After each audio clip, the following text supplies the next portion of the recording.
Welcome to SheEO.world, a podcast about redesigning the world. This is a special episode recorded live at the first ever SheEO Global Summit, hosted in Toronto, Canada on March 9th and 10th, 2020.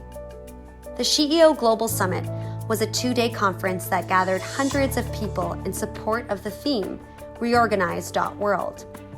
What does this mean?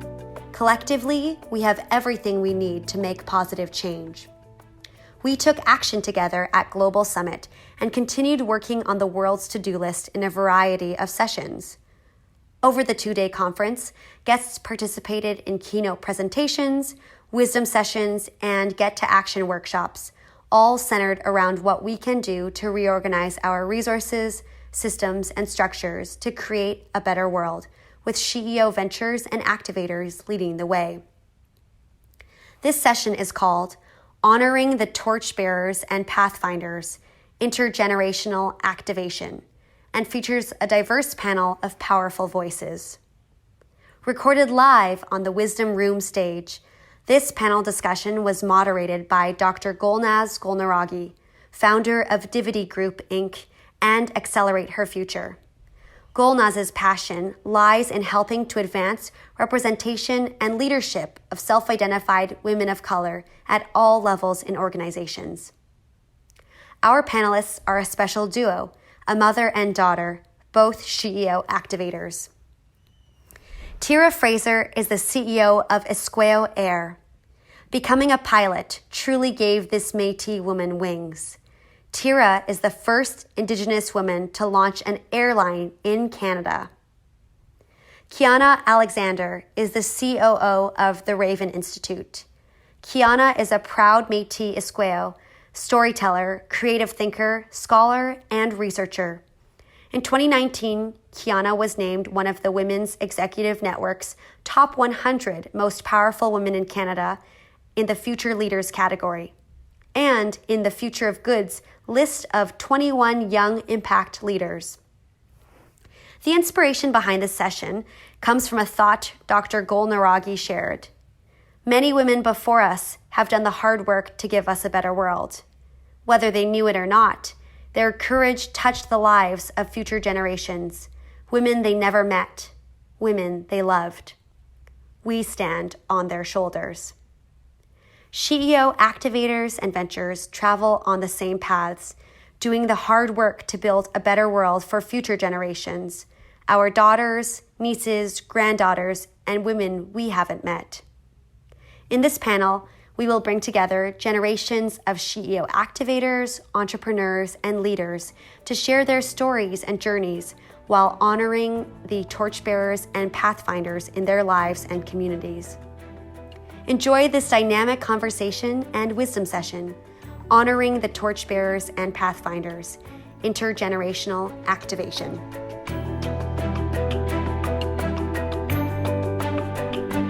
Let's welcome to the stage Dr. Golnaz Golnaraghi.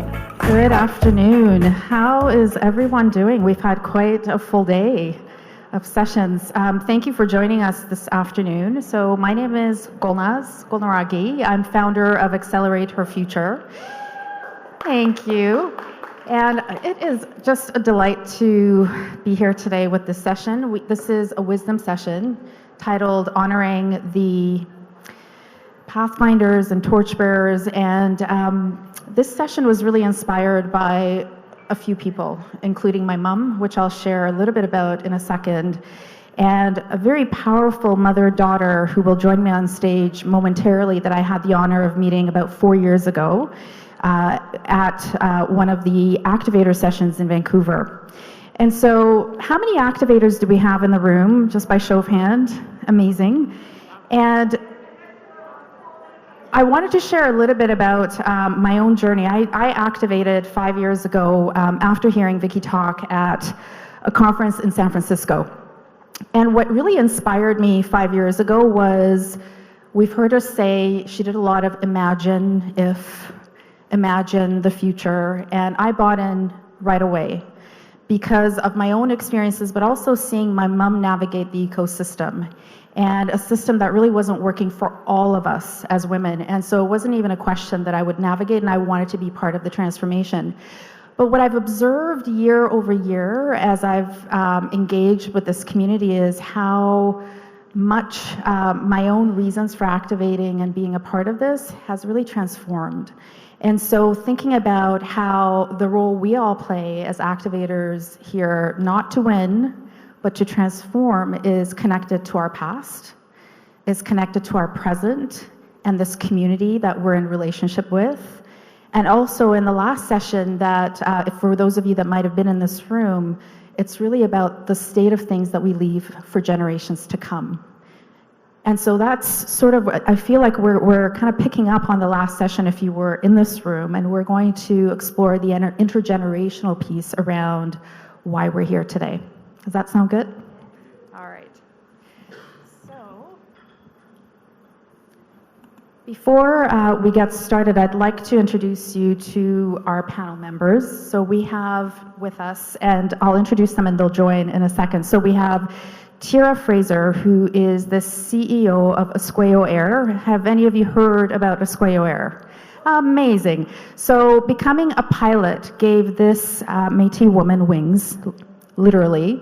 And Teara is the first Indigenous woman to launch an airline right here in Canada called Iskwew Air.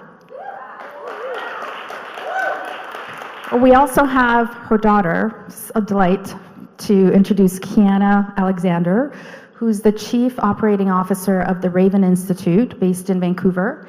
And Kiana is a proud Métis Iskwew, a storyteller, creative thinker, scholar, researcher, all-around amazing human and soon-to-be wife.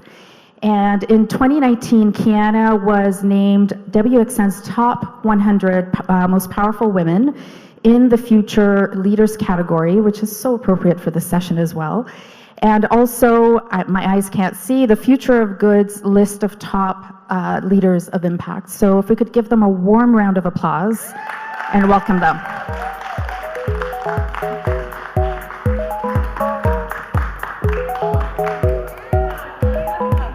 It's pretty wild, isn't it? All right, love the dancing. And the boots. Actually, did we plan this?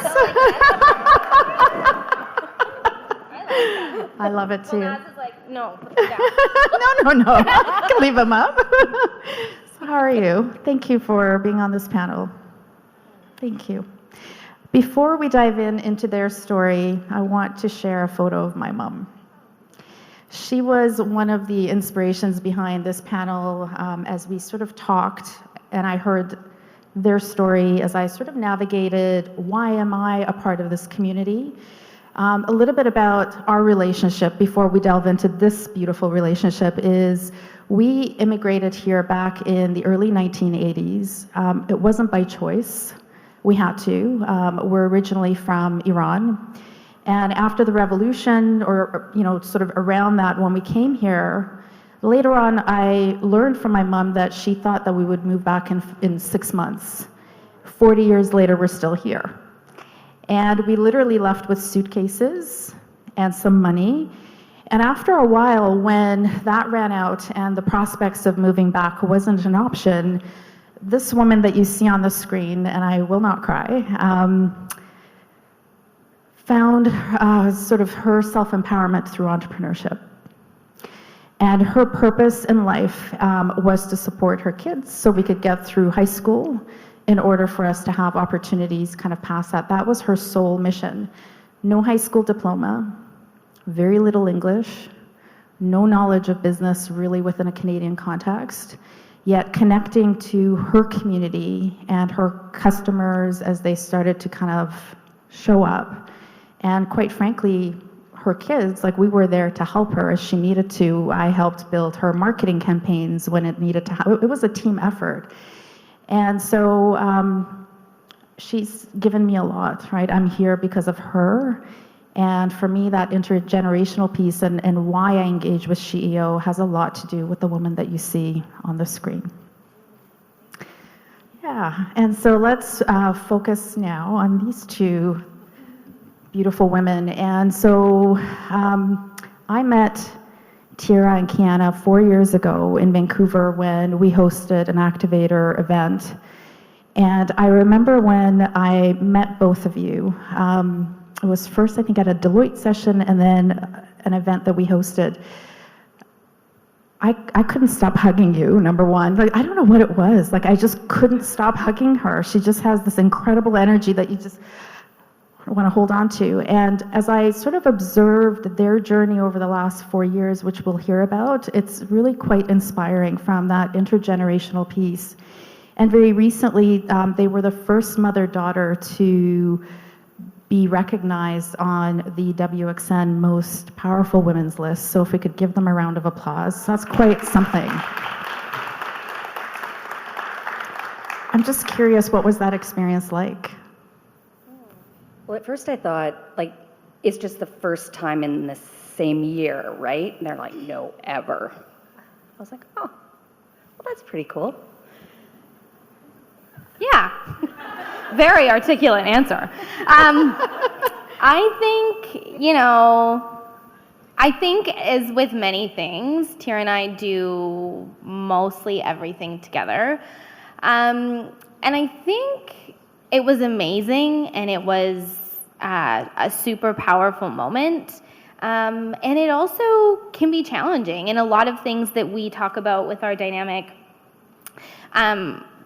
there can be sometimes, and it's different in different spaces. Spaces of women are different. Spaces, Indigenous spaces are different. But in a lot of spaces, a lot of people treat me less than as soon as I'm with Teara.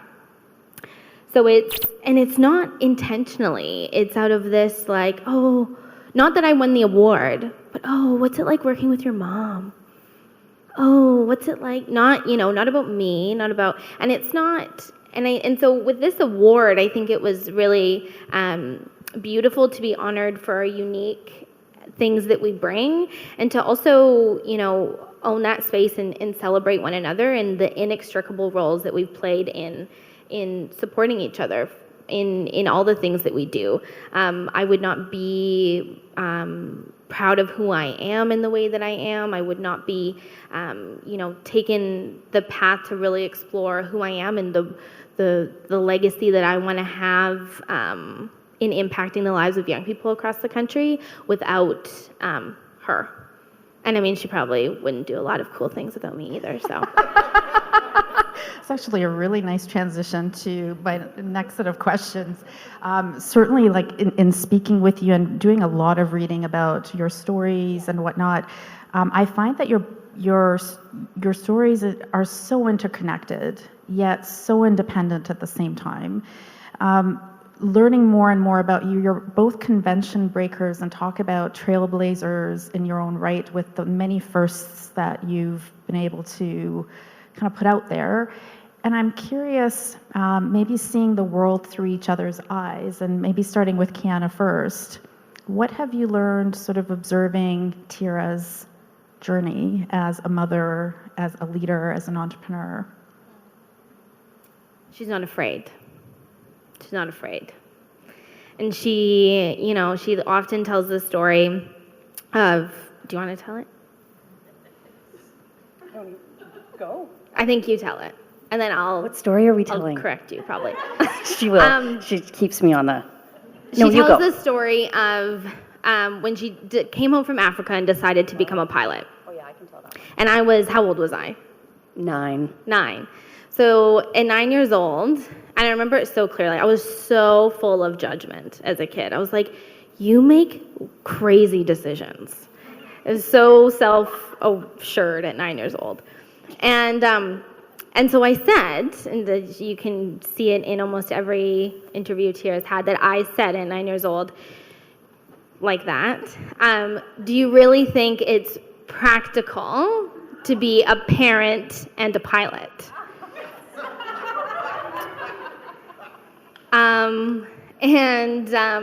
The answer is still no, it is not. But it's a really beautiful, I think, vision and clear depiction of how our relationship is. Teara is unafraid to do things differently, unafraid to risk things, unafraid to be judged. And I am much more pensive, contemplative, try and look at all the different things that will be impacted and affected in a decision or a position or an idea. Yeah. Thank you. Yeah. And I said to her, not just no, but no, honey, this is the least practical thing I've ever done. And I want to show you that if your heart comes to life about something, anything, that you just don't let anything stand in your way. And I'm going to show you that because this is going to be hard. And it's going to be hard for everyone. And in that, I hope that you see the ability to achieve things that seem impossible. That's very powerful. We often hear, and we've heard throughout the last day or so, you can't be what you can't see. And in a lot of ways, when we have mothers in our life who can do that and show us what really believing in yourself is all about, it's pretty powerful. Thank you. What have you learned from this amazing human?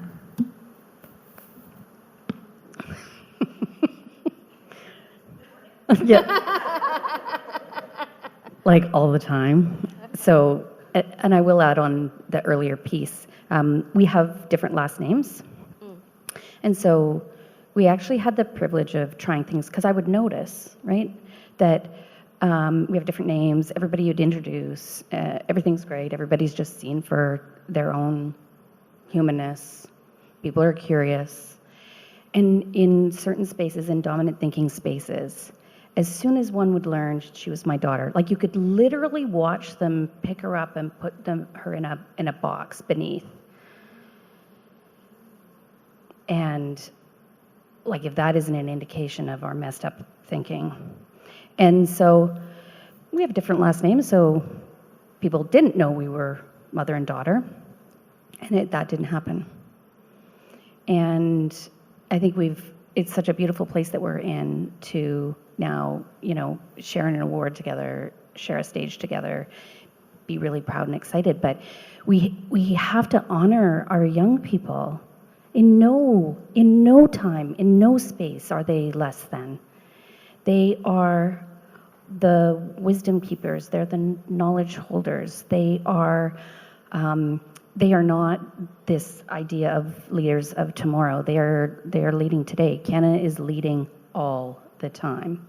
She's like full doing like donut circles around me now. She is. And so what she teaches me is to be so thoughtful and caring about all the people in the world. Me, I'm just stuck out there doing my own thing, and she's like... It does look like that. Fun, going flying. And she's just like, you're not paying attention to these things. You need to pay attention here. You need to pay attention there. She teaches me everything all the time. I did an interview recently where the media person was like, oh, it must be so incredible for your daughter to learn from you. And I'm like, no, you got it backwards. Like, I'm learning from her all the time. And the courage that she's shown, in particular in the recent years, is inspiring. She inspires me all the time. She's way cooler than me. That's true. That's true. I love that. That was good. Just kidding. So, building on this theme of courage,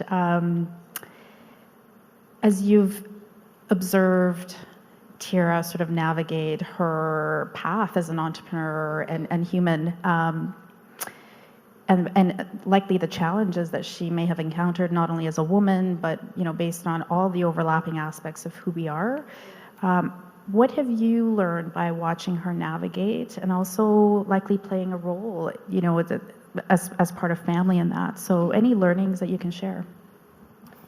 Yeah, I think one in particular to being an entrepreneur, and I think it plays into everything Teara does, but she just is so resilient. There's so many times, particularly with the launch of Iskwew Air still, where it would have been so much easier to give up, like for everybody. How many entrepreneurs have those moments when you feel like, I know I have, daily? B has never had that. Never. And I think for me, the level of perseverance, and she says, she has, everyone that knows Teara knows that Teara has a lot of self-proclaimed isms, one of which is dream it, design it, do it, another of which is just keep moving. That's when she pulls on a lot when things are really hard. And when the day is too hard, she leans on just try again tomorrow. But in all of that, it's just about persevering and moving, and not because there's something to prove, or but from a place of really believing that if we can just keep moving, something different is possible. Thank you. And Teara, so as you think about what's just been shared, and you think about what life was like when you were in your late 20s or early 30s, have you seen things change for women of today, for the younger generations? Do you notice a difference? Has anything changed? I don't know. That would be one of the things she teaches me, is to be with, I don't know, a little more comfortably. I have no idea. And I don't know what it's like for young people. I'm not sure. I get a glimpse of that through Kiana's experience, certainly. I don't think so. I mean, I'm in an industry literally where we call the working space the cockpit. Actually. Isn't that funny? Vicky the other day, we were talking about it, and I said something about the cockpit, and she's like, it is called a cockpit. That is crazy. Where, less than 3% of leadership in aviation is women. 2.3% of airline pilots in Canada are women. And what I will share that's coming for me right now, though, is when I moved into aviation, I was like, I don't know why we're having all of this gender talk so much. I think we're fine. And certainly that is not the case. And it's even more so now around all gender and respecting all people. And so I don't know if it's gotten better or not. But what I do know for sure is that we need to really keep moving, and we need to dream it, design it, and do it the kind of world that we want to live in, and then just make it happen. I think I missed something. No, but I think, in thinking about what has gotten better, and, I think that's a hard question to answer, because what is better? I think it's different and it's changing, and even in witnessing Teara's own journey of, starting in an industry and repressing any parts of herself, or leaving in exile any parts of herself that weren't reflected in the industry, to coming as far as naming an airline Iskwew Air. So I think, is that better? Is it maybe not? Is it reclaiming and transforming in even one person's journey in a really non-traditional field, although what is traditional? Yeah. Amazing. And when I reflect on my own mom's experience, and I think about how she kind of stepped into entrepreneurship as a way of supporting us primarily, there were no communities like this. She didn't have a SheEO whatsoever. And to me, what I reflect on what I've learned from her is resilience as well, her ability to take risk, certainly more so than I ever could, and that's something that she constantly reminds me and my sister of. But I also imagine what could the possibilities have been for her if she had access to communities like this. Yet she still did it, right? And so there's a lot of power in that as well for all who have. So I listened to one of your talks from last year where you talked about how really connecting to your identity, sort of reclaiming your identity has been quite a journey, and again, very much interconnected to your mums as well, and how this, reconnection, you've felt a lot of different things, but it's been a really powerful and very important part of kind of the path that you've taken. And I'd love to start with Teara. Would you be willing to share a little bit about your journey of relearning and reconnecting with your Indigenous history, language, culture? It is, where a really significant part of my journey, where when you have your own kids, you're like, I better figure out a little bit better who I am and where I come from, because I'm going to have to talk to them about that. You just have a different motivation or inspiration to really understand deep roots. And I was disconnected from my Indigenous culture in a couple of different ways. My grandfather was a residential school survivor who never returned to his community nor had any connection, didn't speak about it, or even acknowledge his own indigeneity. And then my father died at 27 years old when I was 3.5. So there was a couple pieces of disconnection there. And so I went to a family reunion, and I'm like, my mom always told me, she tried to connect me with my cultural peoples and history to the best that she could, but I just was having none of it. I'm like, I look like my mom, more like my mom, and I'm like, that's a long time ago, or that seems so far back. And I learned the same as everybody else learned in our country, nothing about our Indigenous peoples or the history of colonization. So I went to the family reunion, and I'm like, my immediate relatives speaking Cree. And I thought, wow, this was part of the family that was less impacted by colonization, and therefore was able to be in that in a very different way. And so this started a journey. I started on a spiritual journey. I dragged my poor kids to a different church every weekend for I don't know how long. Well, let's try this. Well, let's try that. And because I was looking for something spiritual. And I went to powwow for the first time. And I still wear it on this side over here. I was so moved.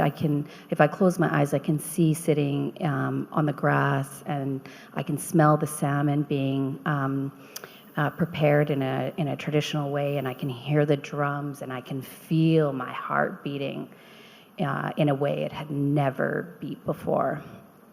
And I knew then, in that moment, who I was. I remembered who I was.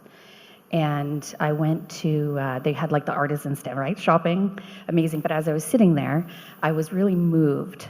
We have to listen to our deeper knowing, right? It was almost like somebody grabbed me by the hand and was taking me around. And I just followed it. I trusted it, maybe for the first time ever. And I go to this artisan stand, and I'm like, oh, that's a beautiful ring. I'm going to put that on.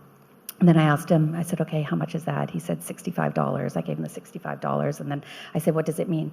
And he said, that's the hummingbird. And when you see the hummingbird, healing will begin. And that is exactly what happened. And it is that connection with my culture. When they say that culture saves lives in this country for these peoples, I'm sure globally, when they say culture saves lives, it actually saves lives. And So that's a little bit about that. I have a follow-up question. So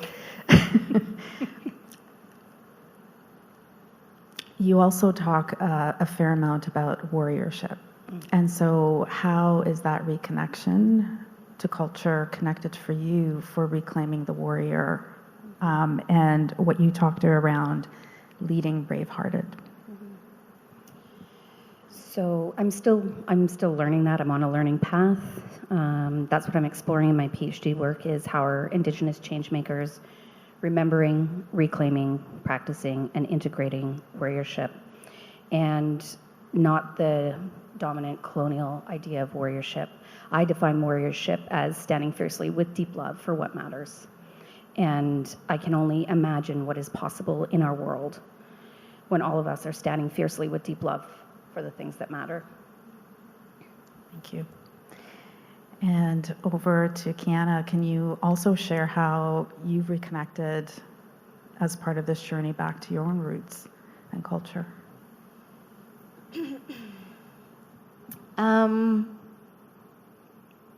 Yeah, I think I pause when you ask that question because it's something that I am in every minute.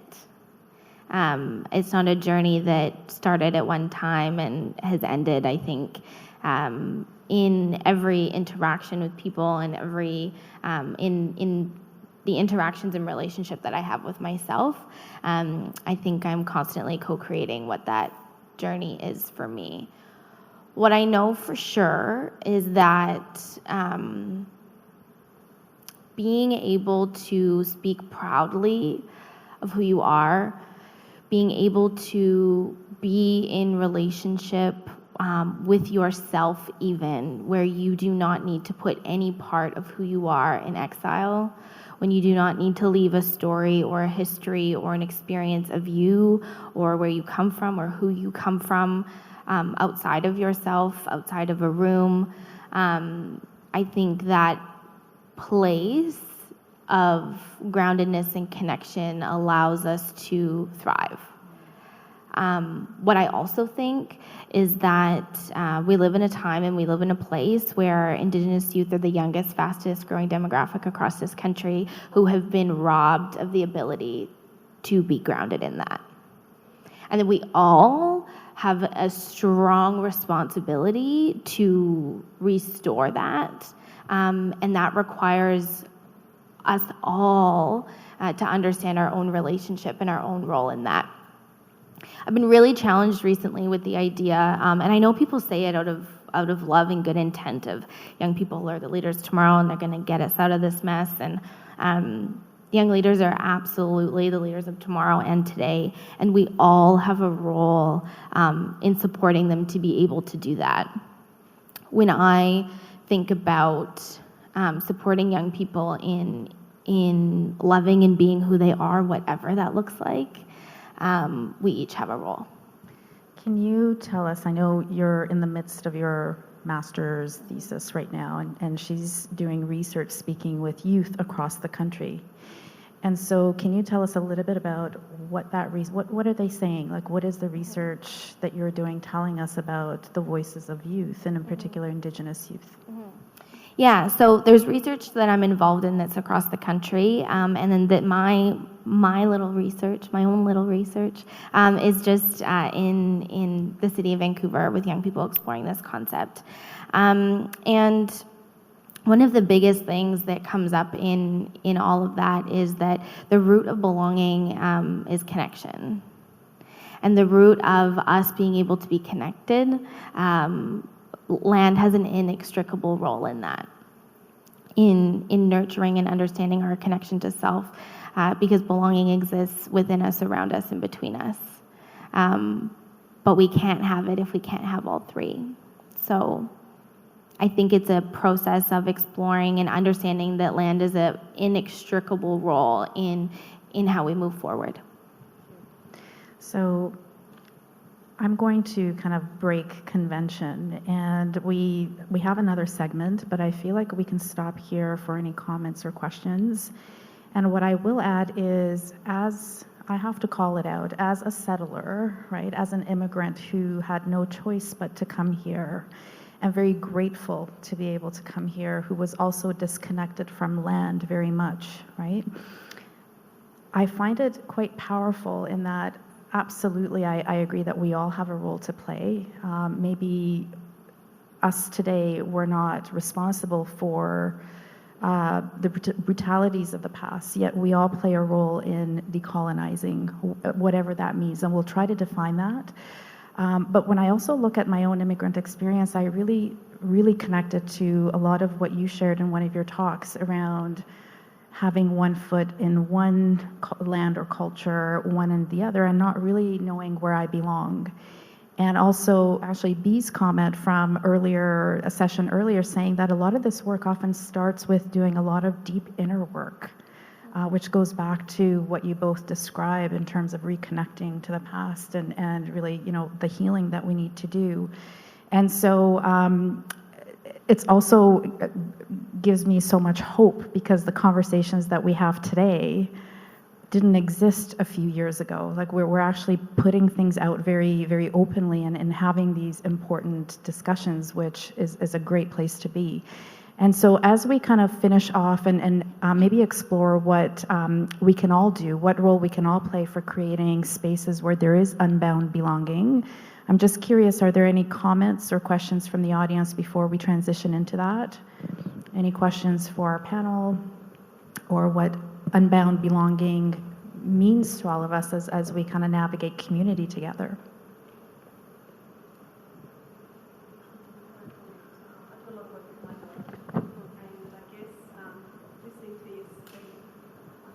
I'm reminded how much.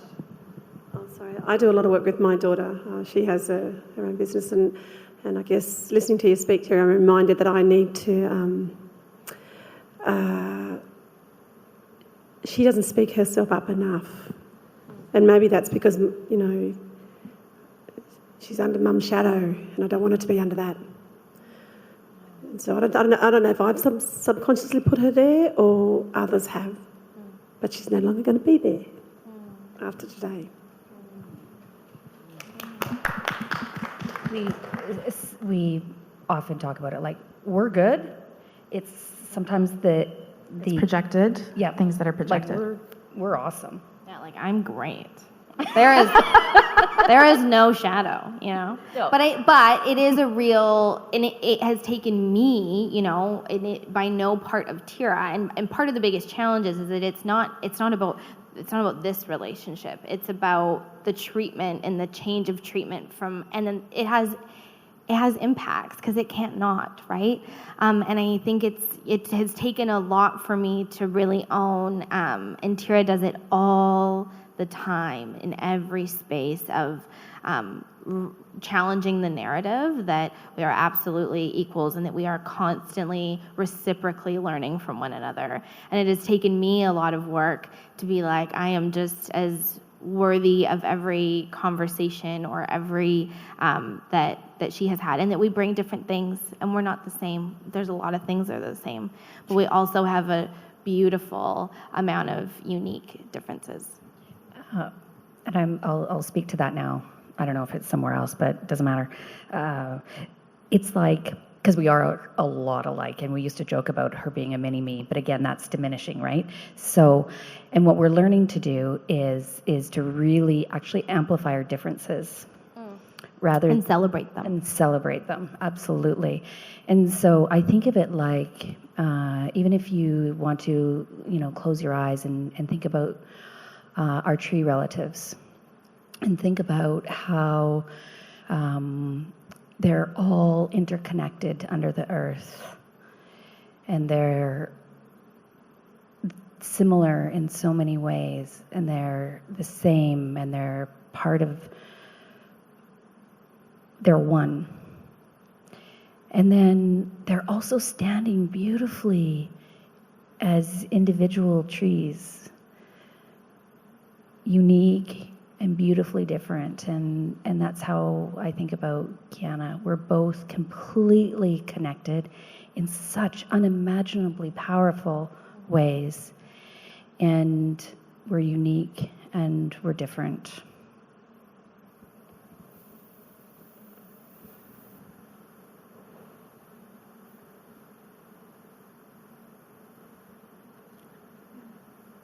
We need a mic right there.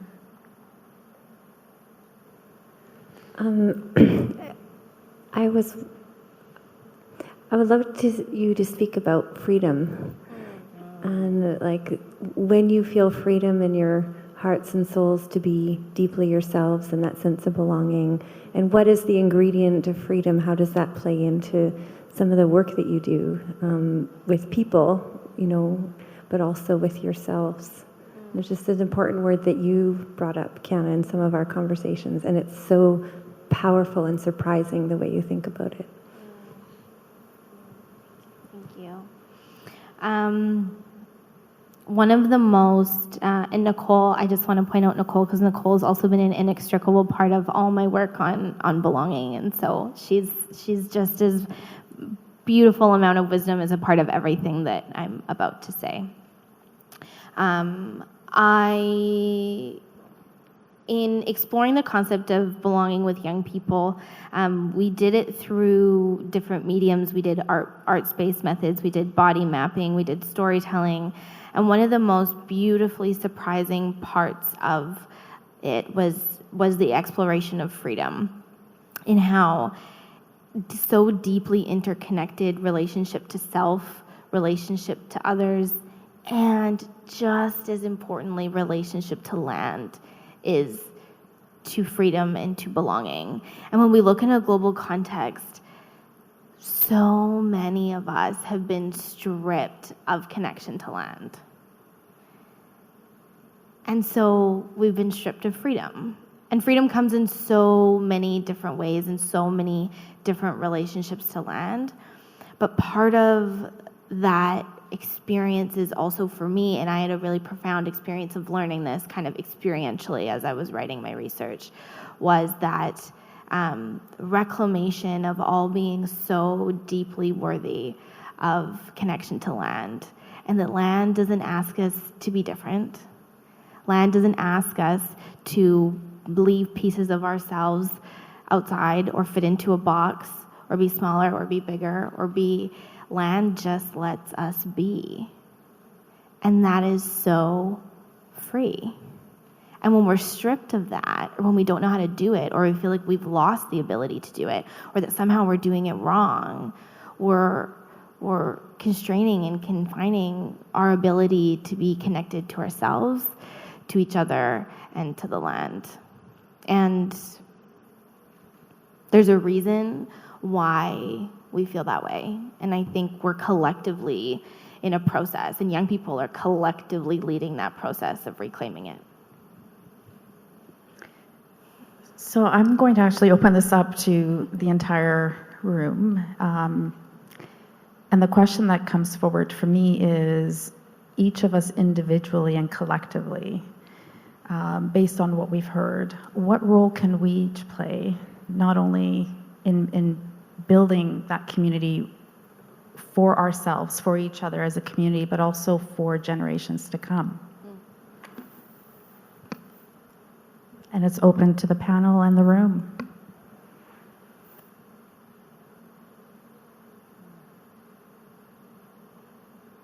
I think I'll go back just a little bit and then we can skip back ahead again, because this idea of freedom,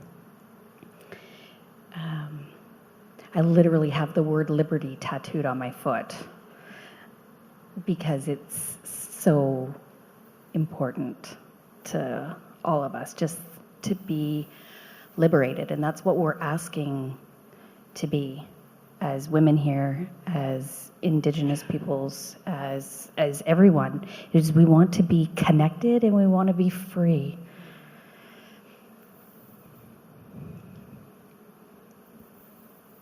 Hi. I think that a lot of it starts too with just like healing of ourselves. Imagine what that would look like if we all had the resources and the support and the community to do that healing. I think for non-Indigenous folks that are wondering what they can do, I think it starts by just like reading some books, Tanya Talaga, Split Tooth, as Tanya Tagak. There's lots of reading we can do to educate ourselves first. That I think can then help us look at the connections of the ways in which we can indigenize the future and indigenize our way of thinking and teaching. That also removes that appropriation aspect of things, but really just sees how everything is really connected and how the past informs the future. And that's some of the approaches that I've taken. And I think especially just understanding that concept of borrowing. We're borrowing from the future. But coming back to my original point, I think one of the most, influential things we can do is focus on the ways in which we can heal ourselves first. Thank you for that. And when we heal ourselves, or the teaching that I've received now from a beautiful Métis elder is the aim for collective restoration. And when we restore ourselves, we're restoring the 7 generations that came before us. Healing, if you prefer. We're restoring the 7 generations to come after us. And the potential is collective. We're all connected to ourselves. So actually when we heal ourselves or restore ourselves, we're doing that for all others as well. There's so much power and possibility in that.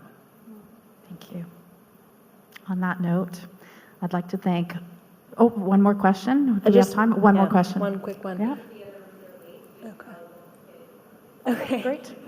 I just want to say that the Kiana's research and part of that is super integral in moving forward and discussing more of what belonging means to young people and people in this room, and opening it up to people who have influence and advice for us who are kind of navigating this weird sphere of what does it mean to be me, or in this place now that's changing in a positive way, I hope, and possibly not fast enough, but that's what we're doing. And so more work like Kiana is doing is really, really important. I think that's such an important point around amplifying the work that, the research and work, for sure. Was there a hand somewhere else? Great. Hi, thank you for giving this talk, because I had written actually in the SheEO feedback of when I registered, I always appreciate conferences that pay attention to the intergenerational aspects of inclusion. And here we are, so manifestation works. And so I, just by nature over the years, I own a soft skills training company, and intergenerational understanding has come up a lot. And then the other half of my life and my research is about social media's impact on mental health.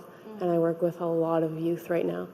And one of the things I'm saying in both circles, I find, is actually working with parents or educators who want to understand youth, but are also, honestly, really battling their own judgments and misconceptions or unconscious biases about youth, and might quite literally sound like, oh my God, kids these days. Or, my God, you're so sensitive. Like, in all of these worlds, all the time, or screens, there's just so much. Or you can't, they're not resilient. And so I have my own strategies, but I would love to hear, especially from Teara and even you, and really everybody else, what strategies do you use to remind yourself to respect both, I guess all generations, I should say, not just young people, but do you have any intentional strategies that you use that you can share to remind yourself to respect and show respect for young and old and everything in between? Yeah, there's a real simple thing for me, and it comes from the place of building bridges between Indigenous and non-Indigenous peoples, because I hear all the time, how can I help? I want to help.